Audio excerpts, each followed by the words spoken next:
Choir వారిని ఒక పాట పాడవలసిందిగా నేను కోరుచున్నాను. పాట అయిన తర్వాత మనం నెక్స్ట్ భాగంలోకి మనం వెళ్దాం.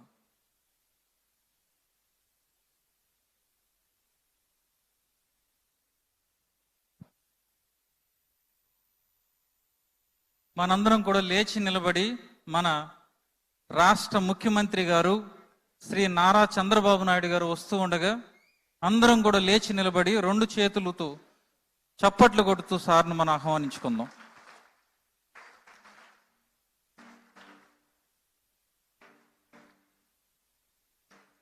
ఆంధ్రప్రదేశ్ ప్రభుత్వ ఆధ్వర్యంలో 2024 క్రిస్మస్ పండుగ వస్తున్నటువంటి మన ముఖ్యమంత్రి గారు శ్రీ నారా చంద్రబాబు నాయుడు గారిని మనం అభినందిస్తూ చప్పట్లు కొడుతూ సార్ని మనం ఆహ్వానిస్తాం.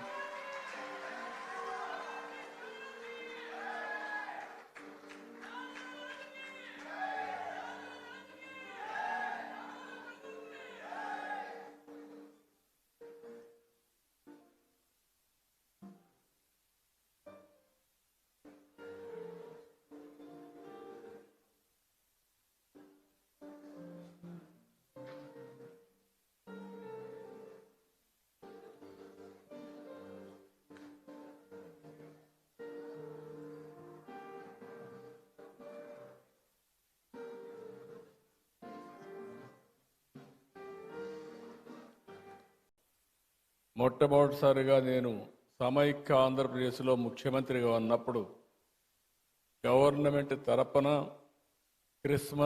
ప్రీ క్రిస్మస్ ఈవెంట్ జరపాలని ఆ రోజు ఒక హైదరాబాద్లోనే కాకుండా అన్ని జిల్లాల్లో కూడా కార్యక్రమాలు నిర్వహించిన పార్టీ తెలుగుదేశం పార్టీ అని చెప్పి కూడా నేను మీకు తెలియజేస్తున్నాను.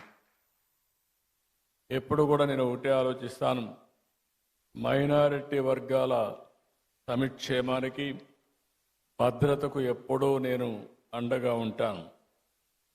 ఒకసారి అయితే సమైక్య ఆంధ్రప్రదేశ్లో చర్చి పైన దాడులు జరిగితే స్వయంగా నేనే వచ్చి ఇన్వెస్టిగేషన్ చేసి మళ్ళీ అలాంటి సంఘటనలు జరగకుండా పూర్తిగా కంట్రోల్ చేసింది తెలుగుదేశం ప్రభుత్వం అని ఇప్పుడు గుర్తు చేస్తున్నాను.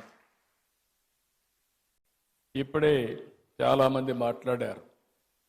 గడచిన 5 సంవత్సరాలుగా రాష్ట్రంలో మనం చూస్తే ఇది సందర్భం కాకపోయినా చెడును ఒకసారి ఆలోచించుకొని మళ్ళీ చెడును జరగకుండా అందరికీ న్యాయం చేసే విధంగా ఈ ఎన్డీఏ ప్రభుత్వం తెలుగుదేశం ప్రభుత్వం ముందుకు పోతామని మీ అందరికీ హామీ ఇస్తున్నా. ఎక్కడ ఏమాత్రం కూడా రాజీ లేకుండా పనిచేస్తాం. ఒక్క విషయం మనం గుర్తుపెట్టుకోవాల్సిన అవసరం ఉంది. God will never leave you empty. He will replace everything you lost. If He asks you to put something down, it is because He wants you to pick up something greater.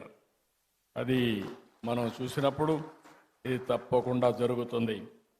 పేదల పట్ల, ధర్మాన్ని నమ్మిన వారి పట్ల దేవుడు ఎల్లప్పుడూ అండగా ఉంటాడు.